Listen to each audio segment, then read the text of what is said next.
Thank you, everyone, for joining us. I'm really looking forward to today's conversation. I think I say that every week, but this one is really one true to my heart.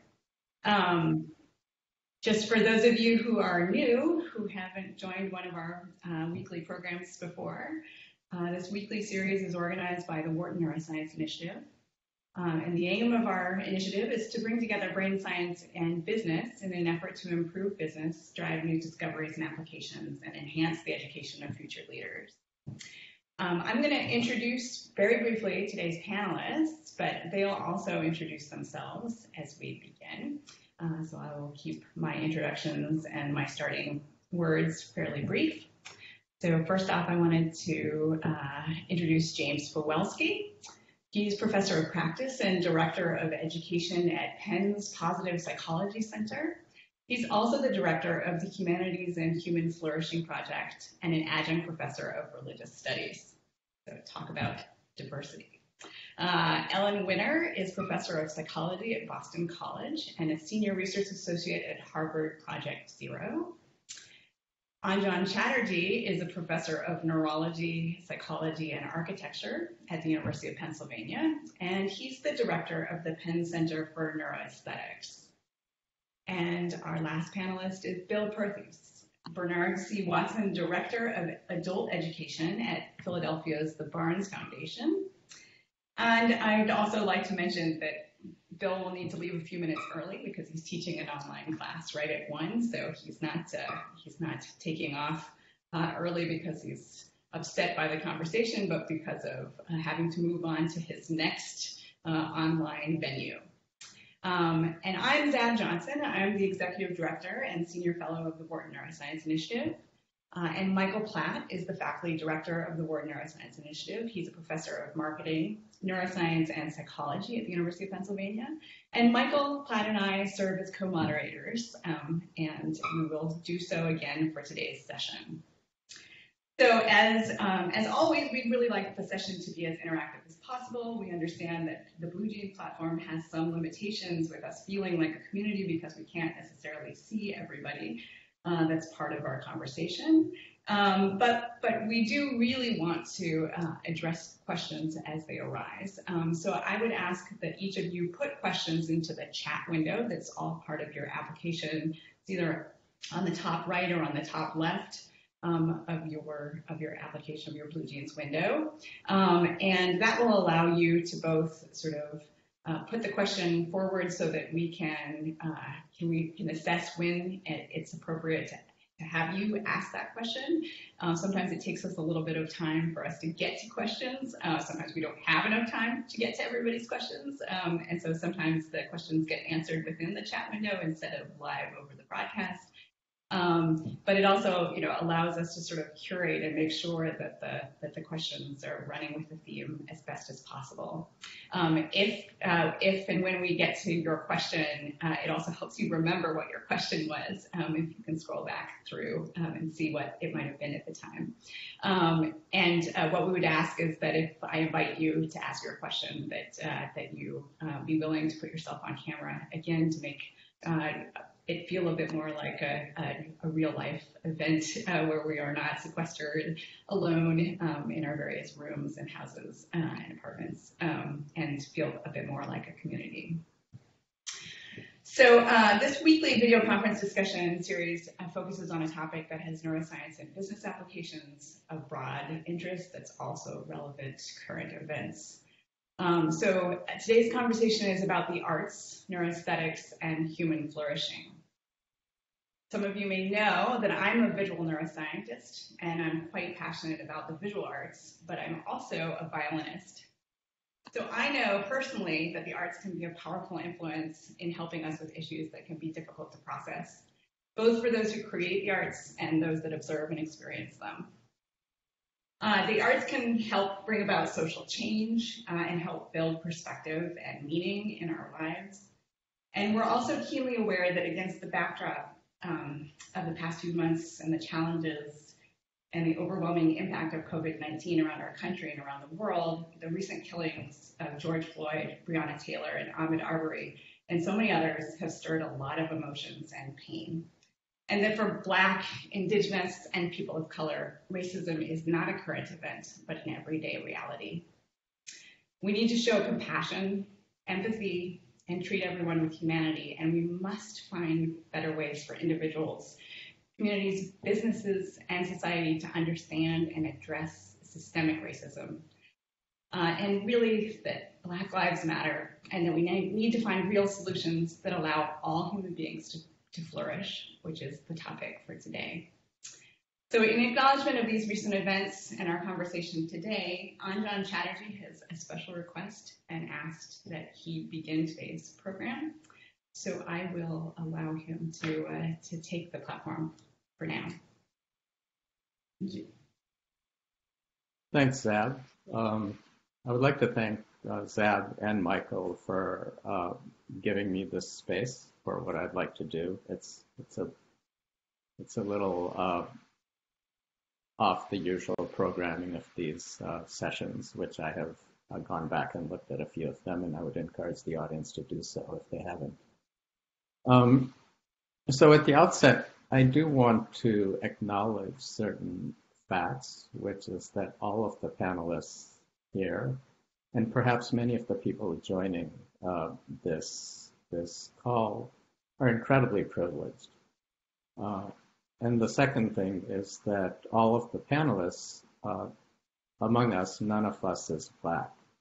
And so there are limits to our knowledge and our experience of the events that happened and that have been going on for a long time, but have escalated in the last little bit. Sunday morning, which was right after the social convulsions in Philadelphia, I took a walk once the curfew was lifted.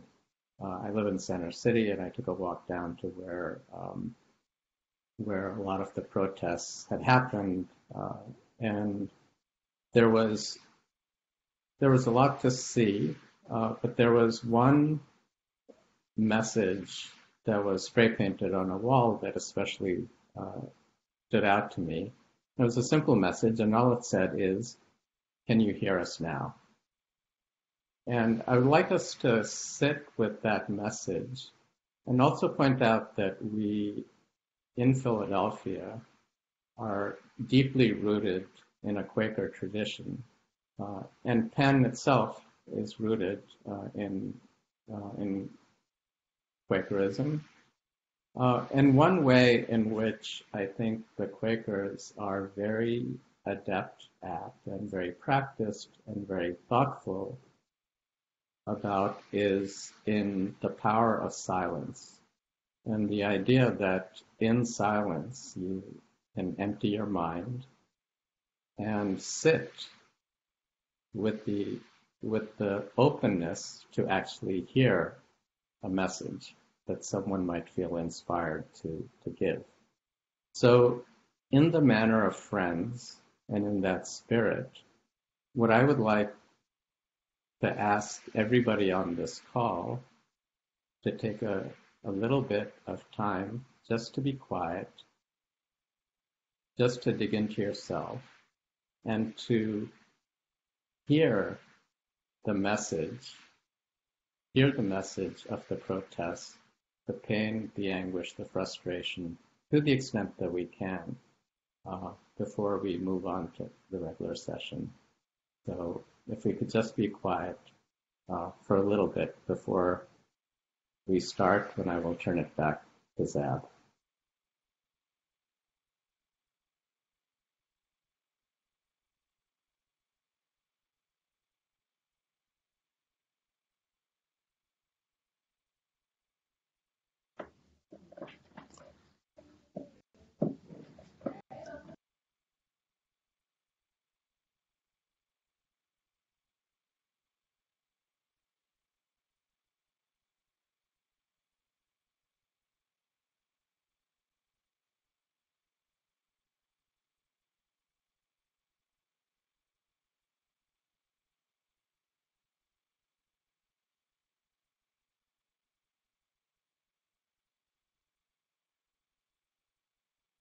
Thank you. Zeb? Thank you. All right. I think with that, we will move into our format. So I will ask each of our guest panelists to say a few words, about 3 or 4 minutes, 4 or 5 minutes, about their work and their thinking and how it impacts the theme for today. So we'll start with James. James, why don't you go ahead and remember to reintroduce yourselves as you begin to speak. Thank you. Thank you so much, Zab. I really appreciate that, and to you and Michael for this opportunity to be a part of what I'm sure will be a fascinating conversation. And thank you, Anjan, for framing this conversation in a way that's very appropriate and meaningful. As Zab mentioned earlier, I am a professor of practice and director of education in the Positive Psychology Center at the University of Pennsylvania. And many of you no doubt know that positive psychology can be described as the science of what makes individuals and communities thrive. In my own work, I am a philosopher by training, and so I am leading a project on the humanities and human flourishing, looking at connections between the humanities and the arts and thriving. So what are different ways in which engaging in art and music and literature and movies and theater and even philosophy and history and religion and the study of religion can lead to human flourishing and thriving? I think one of the obstacles to this is that in today's society, the arts have been industrialized, right? So we have the art, we have the music industry, we have the movie industry, we have the publishing industry, and so industries have their own interests. And among them are the creation and proliferation of capital, revenues, and so forth and so on. These concerns are important concerns, of course, but that's not why we have art. We have art for different reasons that I think are much closely connected to questions of human flourishing. So in our work, we have found 5 particular pathways that we think are salient for helping us to move from engagement with arts and culture through to various aspects of human flourishing. And we like to use the acronym RAISE, R-A-I-S-E. So the first one of these is reflection. So Socrates said that the unexamined life is not worth living. And so the arts and humanities can help us to reflect on our individual lives, on our collective and cultural lives as well. The A stands for acquisition, and we're thinking here in terms of psychological skills that we may acquire and continue to have as a part of our life based on our interaction with the arts. Third, the I is immersion. When we're engaging in the arts, whether observing it or creating it, critiquing it, we can really intensely be immersed in that experience. And we think that is where it's kind of a gateway to the human flourishing outcomes. Fourth, S is socialization. So the arts can help us understand our individual place and also the place of our community within the larger society, helping with questions of identity and so forth. And then finally, the E, expressiveness. So the arts can help us to externalize or to come clear about the things that otherwise would remain inside. So just the final thing I'd like to say is maybe a question that you may be asking. Why are we talking about human flourishing at a time when we're in the midst of a pandemic and we're experiencing this collective anguish over social injustice? And I'd like to begin to think about that question by being explicitly thinking about the metaphor of human flourishing. It's a botanical metaphor. And so when we think about plants, certainly part of a plant flourishing is growth and flowering. But if a plant grew continually without limits and flowered all the time, we would not call that flourishing. So plants also experience, in order for plants to flourish, this involves pruning, it involves decomposition, it involves seasonal change. As an adolescent, I would get depressed every fall because I saw the leaves dying. And then I changed my perspective and I realized, but the trees weren't dying. This was just a natural process of the flourishing of trees. And of course, we can think about this both at the level of individual plants, but also at the level of ecosystems. So I think it's important and fitting for us to talk about the arts and human flourishing in these times, because the arts can and do play a powerful role in the sunny times of our lives, but also in times of quarantine and in times of questing for greater social justice. Great, thanks very much, James. Now we'll move to Ellen Winter. Go ahead, Ellen. You don't have your sound. I don't have your sound, at least. Can you hear me now? Okay. I'd like to start by pointing out something that maybe we all know, but I think it's worth thinking about, and that is that humans are the only creatures who will make something and then step back and look at it and think, does that look right? Or should I change this over here? An aesthetic sense. And humans are also the only creatures who spend so much of their time in invented worlds, which is what I think the arts are.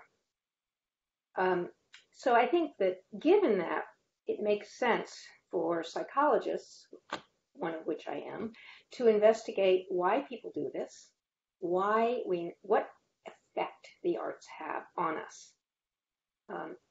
And James mentioned the use of the arts in sunny times as well as in terrible times.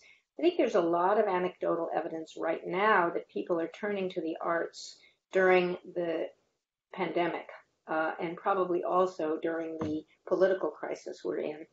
We're actually investigating this more systematically in our lab right now, but I believe that it will be borne out that people are turning to the arts. So I run a lab called the Arts and Mind Lab at Boston College, and there we look systematically and experimentally at what effect arts have on people. One of the things we're investigating now is the possible effect of narratives, whether fictional or non-fictional, stories, on changing people's attitudes about injustice as compared to reading something that is a purely factual textbook style text about a situation that's unjust. And another thing that we have a lot of results on, because we've spent a lot of time on this, is looking at the effects of the visual arts, making the visual arts, on emotion regulation, on helping us to regulate our emotions so that we feel better. And this work has been done with, has really been led by a former student of mine named Jen Drake, who's at Brooklyn College now. And emotion regulation is very important for mental health. And one way in which people use the arts for emotion regulation is to vent, to express their negative feelings through art. And I think that's what art therapists think about when they think about asking people to make art, to discharge some of their pain. There's another way also, which is to turn away from reality and create an imaginary world. It's in a form of escape, but not all escapes are bad. It's a form of distraction, but sometimes it's good to turn away. Sometimes it's healthy to turn away. So we've looked at these two kinds of strategies and tried to get people to either, asked people to make a drawing, just one very simple drawing in our lab. These are not artists, just ordinary people. And we measure their moods, and we induce a negative mood so that we can get people to feel very sad by thinking of a very sad event.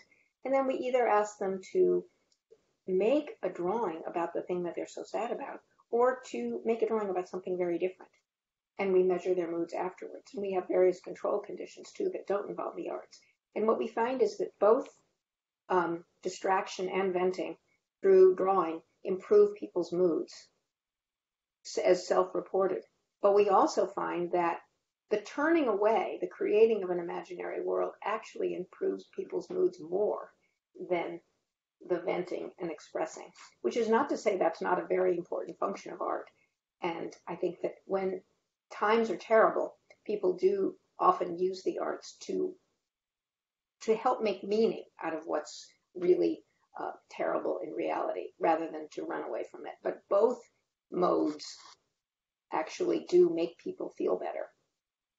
So, and one other thing I'd like to point out, because I think my time might be up, is a study by Eleanor Brown showed that if children spend a year in a preschool which is filled with arts, their stress levels, as measured by the cortisol in their saliva, goes down significantly by the end of the year as compared to a preschool with very similar demographics without the same amounts of arts.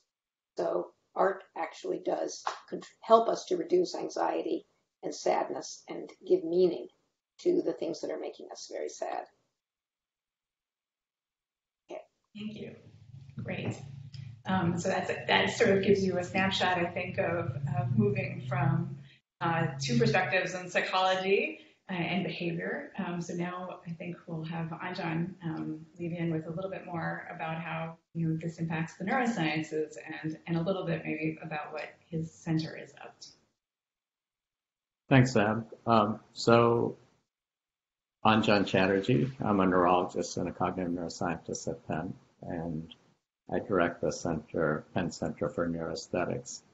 And we approach aesthetics through vision. One can approach it through any sensory modality, but vision is how we approach it. And you can think of the visual system as carving out the world to a first approximation into people, places, and things. And so we're interested in what the nature of aesthetic experiences are with people, places, and things. So with people, we look at our response to facial appearance, to human appearance. Some of that has to do with beauty, but not only. And it has gotten us into thinking about the relationship between beauty and morality. The idea that when we look at people, when we look at faces, we start to make inferences about their character. And then this becomes relevant insofar as it leads into all sorts of both implicit and explicit biases that are these quick reactions strictly based on the way someone looks, which has timely significance, as you can imagine. And we're trying to understand what the underlying mechanisms are and the neural correlates of these kinds of biases. When it comes to places, we are interested in the nature of the built environment and how this affects us, especially now when everybody is sequestered in place. Most of us are spending even more time indoors than we did before.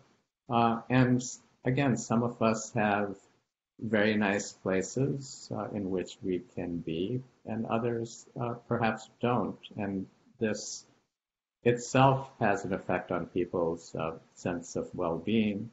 And what we're finding is this has an effect on us in a way, has an effect on people in a way that people are not necessarily even explicitly aware of. And then finally, with things, you can think about the design of objects and artwork, of what are the aesthetics of these entities. And, as Ellen mentioned, it's a bizarre thing that we step back and look at splatters of paint or something that just seems so ridiculous and seem to value it and seem to engage with it. And so one of the things we're interested in is what is the nature of engagement with art? And the bigger picture behind that is the most basic question: what are arts good for? So those of you who live in Philadelphia may know that a couple of weeks ago, Mayor Kenney, who is really a pretty progressive big city mayor, basically cut the entire funding of the arts and culture program in the city. And I think it's incumbent on some of us to try to make the case as best we can of what the importance of the arts are. And broadly, I think about it as three things. One is at the most basic level, pleasure. Art gives us pleasure, and this does not have to be high art. Most of us now spend a lot of time watching movies and listening to music, and that gives us pleasure, and that's perfectly fine. The second domain I would think about is the expressive nature of art that people have talked about for a very long time, and the way in which this allows us to both express and appreciate emotions, kind of the emotional regulation that Ellen talked about. And James talked about this a little bit in the context of flourishing, as another piece to one way I think arts are good for us. And then the final is there a way in which these experiences, whether it's pleasure as a vehicle or expressiveness, is there a transformational quality? Does this move us from one place to another? Is there a change? And is there a change in potentially a good way? But change can also, arts have certainly been used also for nefarious reasons. But change, so pleasure, emotional expressivity, and change in how we view ourselves, how we view the world. And I'll stop there. Great. Thank you very much. And our last panelist for this part of the program is Bill Percy. So I'll let him go ahead and introduce himself. Thank you. I'd like to thank Michael and Zab for inviting me and to be on such a prestigious panel. So I work at the Barnes Foundation, and for more than 20 years, I've spent a lot of my time working with people who have a deep interest in art, often a lifetime interest in art, but have never understood why.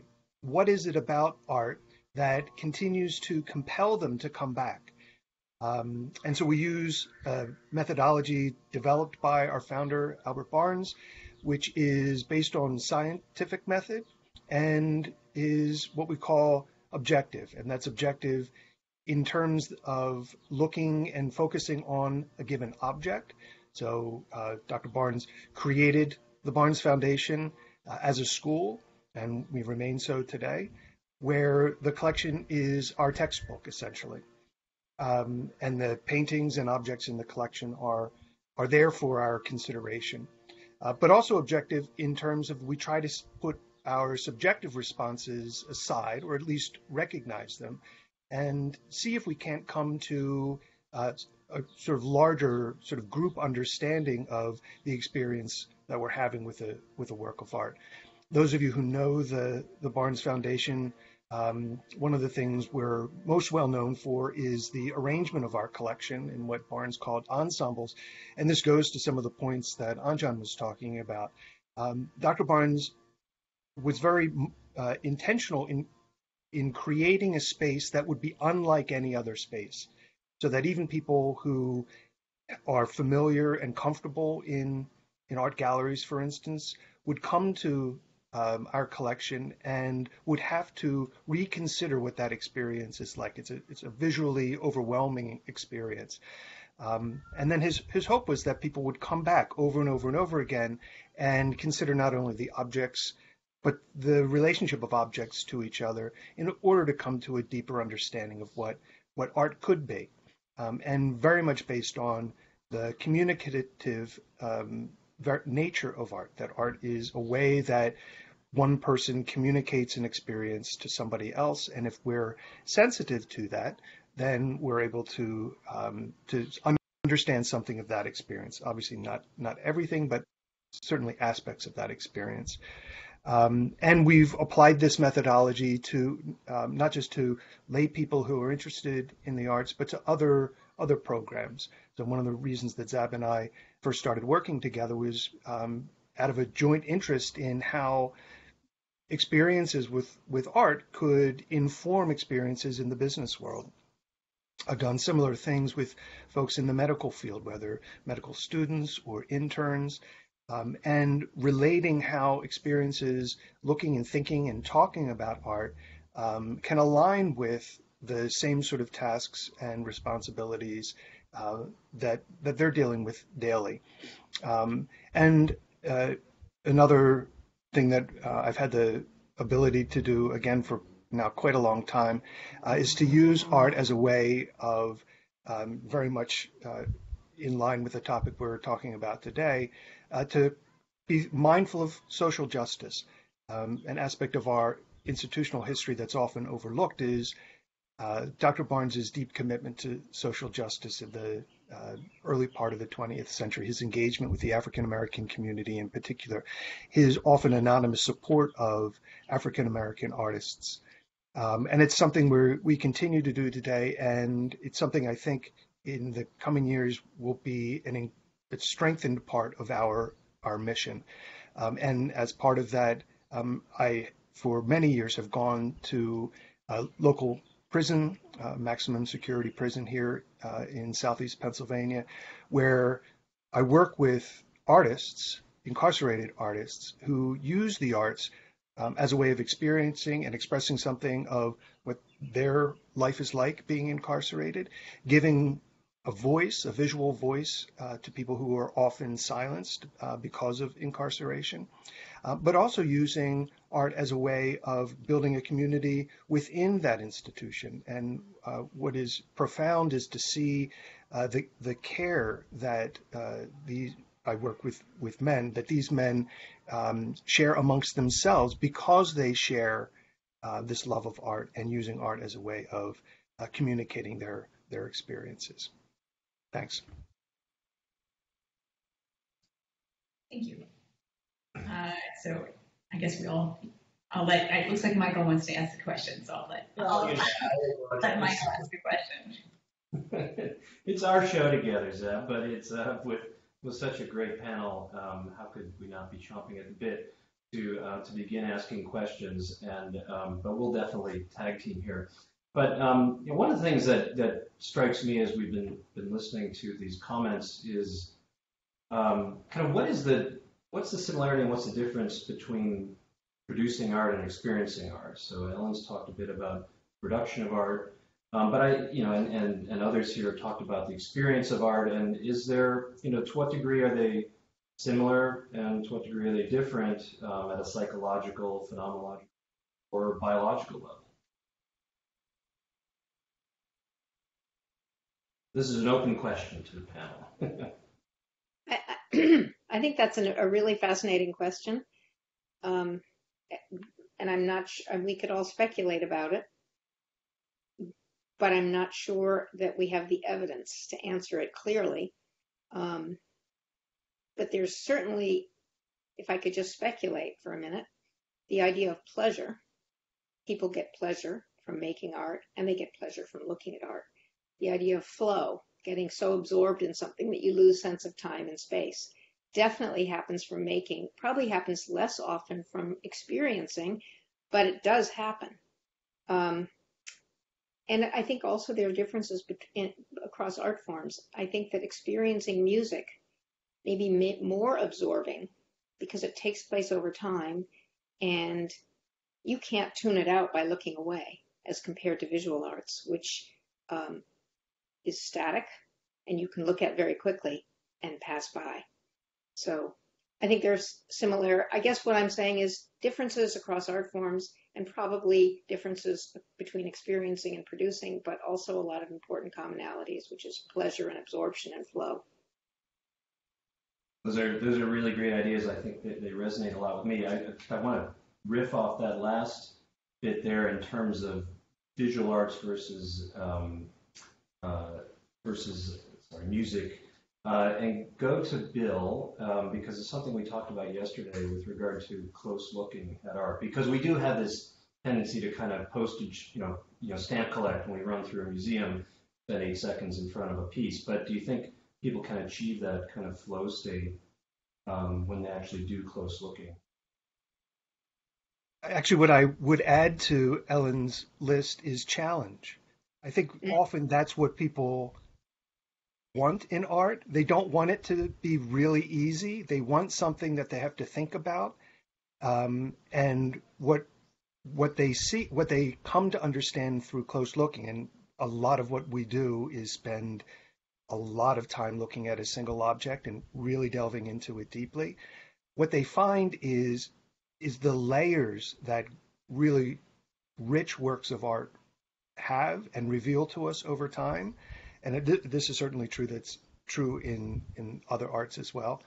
That they see some things initially, and I think then the inclination is, well, now I understand it.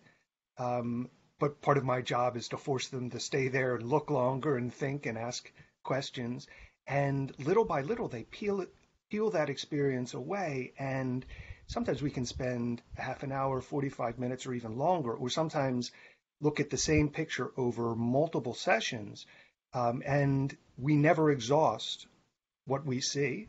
And so there's that. And the other thing that I would add is, at least in the context of what I do, is the communal aspect of it. That what they really appreciate is hearing what other people's observations, what they perceive, and you sort of using that as material to further understand how they see it. They don't always agree, but again, seeing through other people's eyes is certainly something that at least the people that I deal with are really interested in. So, Michael, can I chime in with a personal example? Absolutely. So every spring I teach a course as part of the Master of Applied Positive Psychology program that I direct at Penn. I teach a course on the humanities and human flourishing. And every spring I take my students on a field trip to the Barnes Foundation. And so I say to them, take a look at the art. There's a lot there. And be particularly sensitive to one piece that may speak to you for a reason you may not understand. And then do this close looking and look for at least 20 minutes. And given the context in which we're coming to it, I would say that this is kind of close looking for well-being. And so one of my students some years ago, about 6 years ago now, reported that she went and she saw a piece by Toulouse-Lautrec that just stood out to her for some reason. And so she started to look at the piece, and she realized that it was a portrait of a woman, and she was sad. And my student Julie said, "Why was I attracted to this? I'm not sad." Engage with the artwork. That may be Julie calling in now, I'm not sure. As she continued to engage with the artwork, she thought, I am sad. And why am I sad? I'm sad because of my work. I'm not able to bring my full self to my work. And it turns out that Julie is Dr. Julie Hayslip.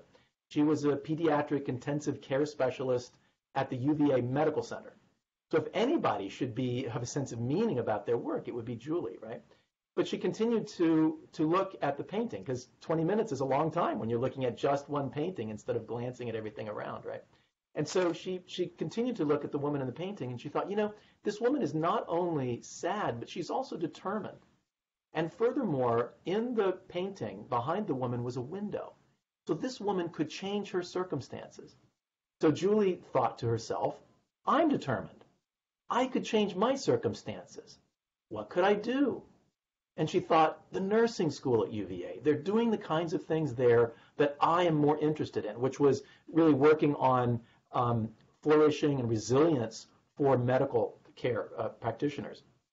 And so she walked out of the Barnes. She purchased a print of the painting. She hung it up in her room, in her home.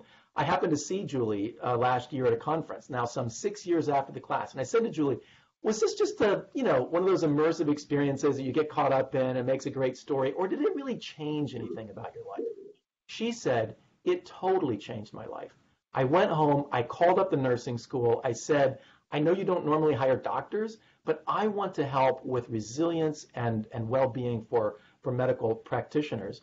And so she took a $50,000 pay cut and took a position that was tailor-made for her, and she was able to move into doing what she loves doing, avoiding burnout herself and helping other people to avoid burnout. So I think thank you, Bill. I'm hugely grateful to the Barnes and to Albert Barnes and to everything that goes on there. And I think that's one example of what can happen when layers begin to come off. And there's almost we can almost establish a kind of relationship with the artwork. There's a kind of back and forth dialogue where Julie was thinking about things in her own mind, and then she reached out and saw new things, and that's a really beautiful kind of experience to have. That's a great story. Go. Michael? Please go on, Joe. So, and this is something that we've started to think about, and I'd like to incorporate both Ellen's psychology expertise and also Michael and Zab, your neuroscience expertise in this question and comment. So, riffing off of what Bill and James talked about, particularly this notion that art can be challenging and that it violates our expectations in some ways. And so we've been trying to formulate that sort of experience in a kind of a core neuroscience question, which is around prediction errors, right? And so for people who are not in neuroscience, this has been a dominant idea in the last 2 decades, which is that we have a model of the world that is how we operate. We make predictions of how the world is, and then we come up against something and our model is incorrect. And it either, at least in the original form, it was around reward, around pleasure. It gives us more or less pleasure. And then and some of the neurochemistry of this is worked out, but then we rejigger our model of the world. And we've been thinking about how the psychological construct of curiosity might play into this. And so, again, going back to these examples of now you come to a work of art, maybe if you're curious, you call Bill over and want him to tell you more about the work of art, but maybe you don't. But somehow, for with James's example, the painting, somehow something wasn't, the experience of that didn't fit her model of the world, and something had to change. And so I guess and our thoughts about this are still in the formulation stage, which is why I figured I might as well use the expertise on the panel here to guide our research program. But really the question is the relationship between curiosity, engaging with art that is challenging, and thinking about this in the context of prediction errors. I think that's a really interesting premise. I'll let Ellen take a stab at it, but I'll put in my own thoughts as well. Ellen, you want to go? Challenge is very important. We don't like art that's too easy. That's why we think it's kitsch.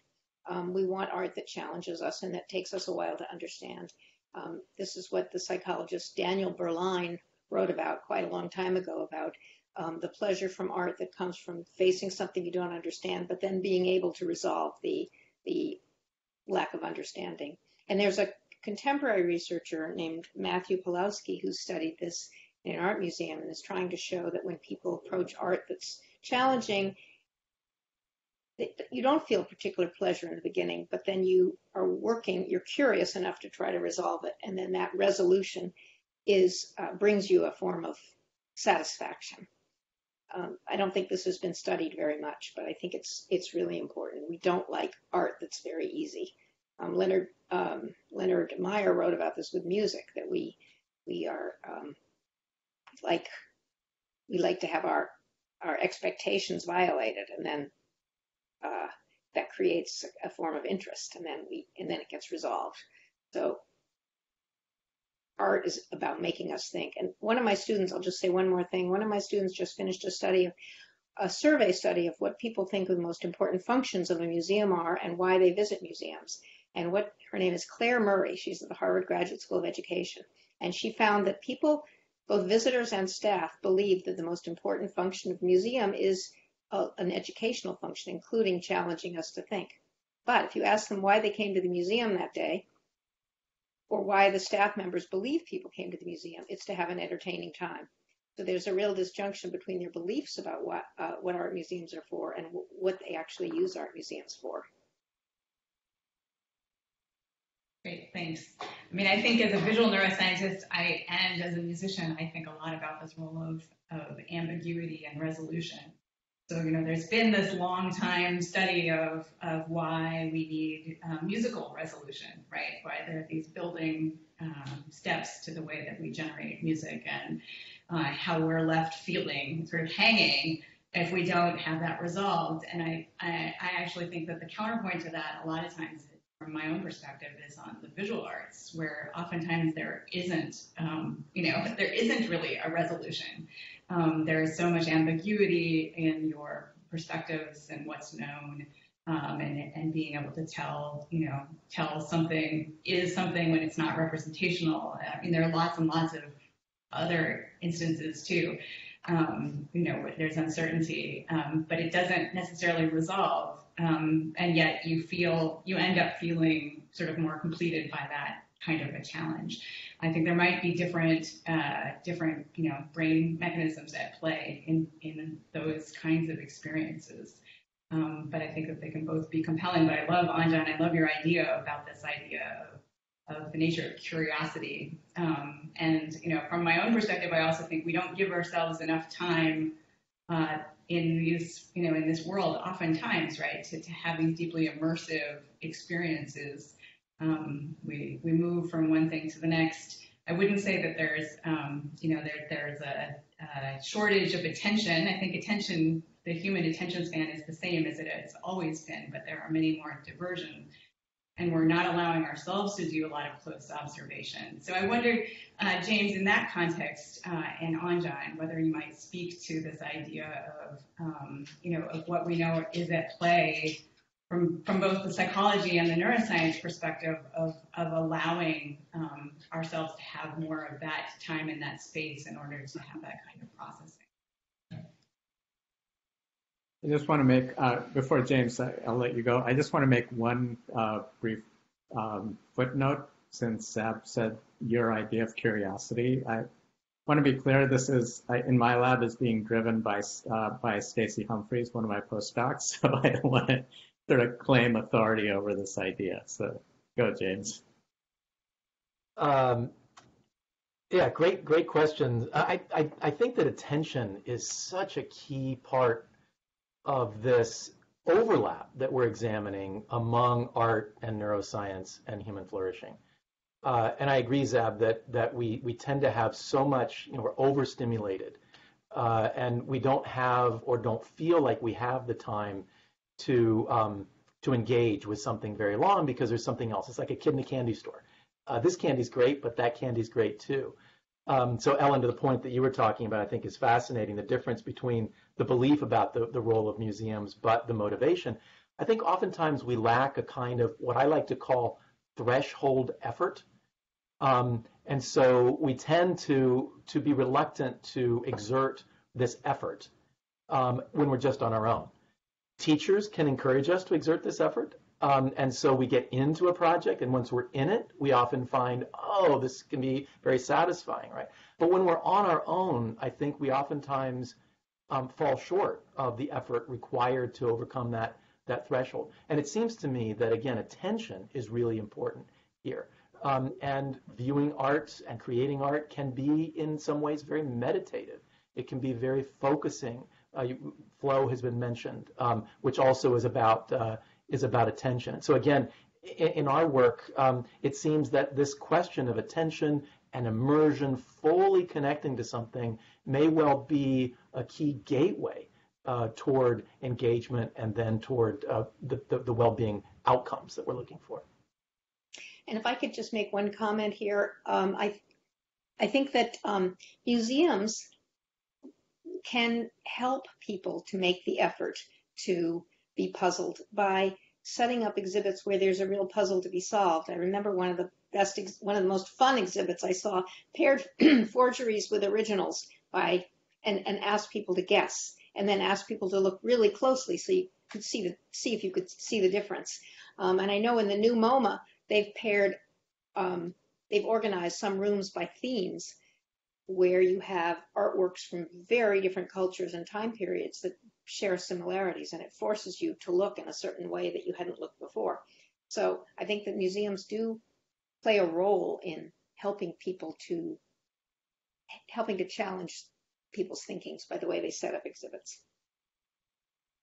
Well, I have to say that it's gratifying that MoMA's finally coming around to what To the Barnes Barnes. discovered. Yeah, I thought of that as I was saying it. You've been doing that for a long time. We got a lot of flack for it, but people are finally coming around. So I know that Bill, you have to go in a few minutes, and I wanted to make sure that you have the ability to have a few last words before you do so. And unbelievably, our time is already almost over. But I wondered whether you might address like how the Barnes is dealing with this idea, this disconnect between the idea of the arts being a collective experience and what we're now facing. Being more sequestered and also having the Barnes be closed to the public. So almost the minute that we shut down, we started thinking about that question of what do we do next? And the first thing that we chose to do was what we have been calling Barnes Takeouts, which are short videos that my colleagues and I put together where we do just what we're talking about. We choose one object and we spend 10 or so minutes looking at it and discussing it. And they've been hugely popular. So that's one thing. And we moved a lot of programming online, and that has been, which is where I'm going next. That has been very popular as well. The component that's missing and that this format is challenging for is the interaction. What people really prize when they come to classes like ours is being able to talk not just with the instructor but with each other. And so as we think towards the future, because we think that this format is here to stay in one way or the other, how can we better engage our participants in a dialogue, in a conversation, and we're going to test some things out this summer in the fall and see if we can't satisfy that. And it's an interest that we as instructors have as well. All of us have said that the most challenging thing about doing this is that we don't get the feedback, which from our students, that's such a key to being a good teacher. And with that, I will say thank you and goodbye. Yeah, great. Thank you, and good luck with your new course. Thank you. Zab, we've had a lot of questions in the chat window. We'll never get to all. I know, and they're great questions. So why don't we get to a few of those? So there was starting off being a really interesting question about, and I'll just, Daria Zabalina, are you on? Can you ask your question? I will ask it for you. Hi, can you hear me? Yes. Right, this is Rena. My question is, how does art in general, including all modes of art, promote resilience in life?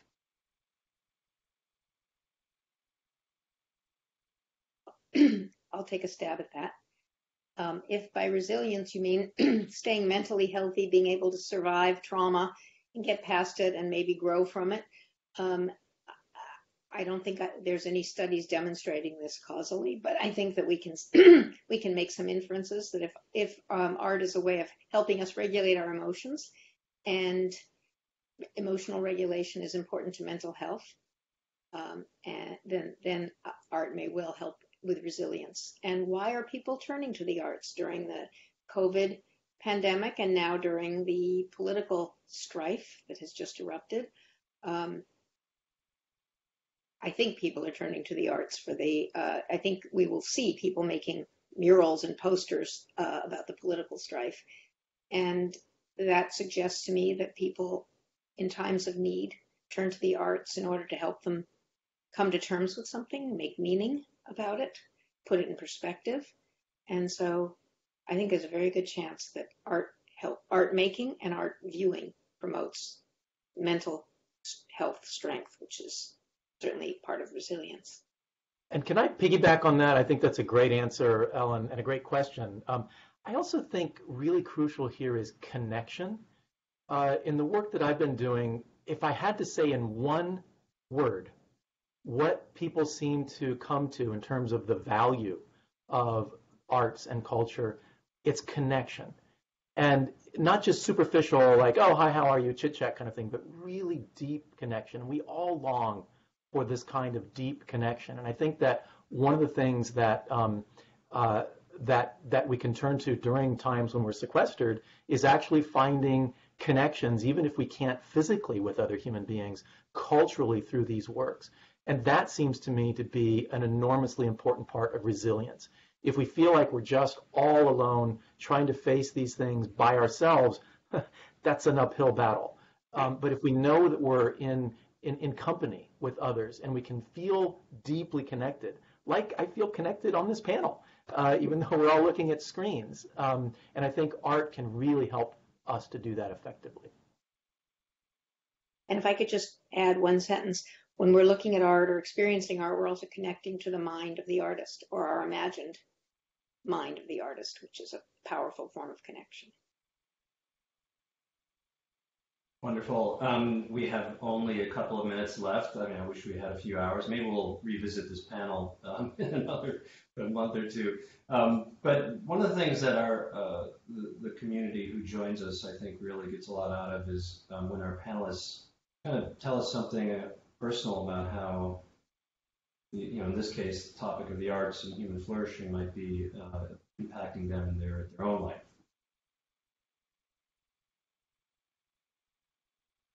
I'm putting some serious pressure on you guys. I'll take a crack at that. And this is, again, this was an idea that was not mine, but came from Eileen Cardillo in my lab. And this was, and it relates a little bit to what both Ellen and James were talking about of the art making. And the idea that it doesn't have to be A with a capital A, it can be small a. You know, it can be cooking, it can be flower arranging, it can be doodling, whatever, picking up an instrument. And so in my lab, we did this experiment over a period of a few weeks where people were asked to engage in some form of creative expression. And we were encouraged to do something that was not habitual, something that we were uncomfortable with. Not required, but encouraged. And then we had a lab meeting, which was run not by me, but by, we have an artist in residence in my lab where people reported on these experiences. And for me, what was extraordinary was the range of both what people did, but the way in which it touched on pieces of memory, of family tradition, and to this notion of emotional regulation, that points of both pain and joy that seemed to be expressed in ways that were surprising to people, that they hadn't anticipated that. And so, again, it was our way to try to take this time and engage in something that we think is true, and without doing an experiment, just sort of ourselves trying to have the lived experience of putting ourselves out there and being vulnerable with each other in this kind of process of making art with a small a. Thanks, Anja. I hope we can try that in my own lab coming up. That'll be awesome. Anybody else want to share? Sure. I just kind of very much along the lines of what Anjan said, and also connection. My wife and I have a 9-year-old who is doing school from home, and there was a project that he was allowed to have help on. It was creating ice cream sundaes, or depictions of ice cream sundaes. And we got into this as the three of us, my wife and me and our son. And we were, I think, all really surprised at how engaged we got into it. What color construction paper, how are we going to make the scoops of ice cream, what color is connected to what flavor, and so on. And the sense of connection in the creation right? We oftentimes think of art as being created by these starving geniuses in garrets who are, masters, and that's great. But to Anshan's point, art with a small a can happen anywhere, and it can happen collectively, communally, and it can be surprising, I think, how it can draw us into a common project, a common experience, a common way of sharing our emotions and our worlds with each other that is really beautiful. And I'll say how I've been using the arts. I spend my time immersed in stories, whether it's in TV episodes, films, or novels, or even non-fictional stories that are still stories.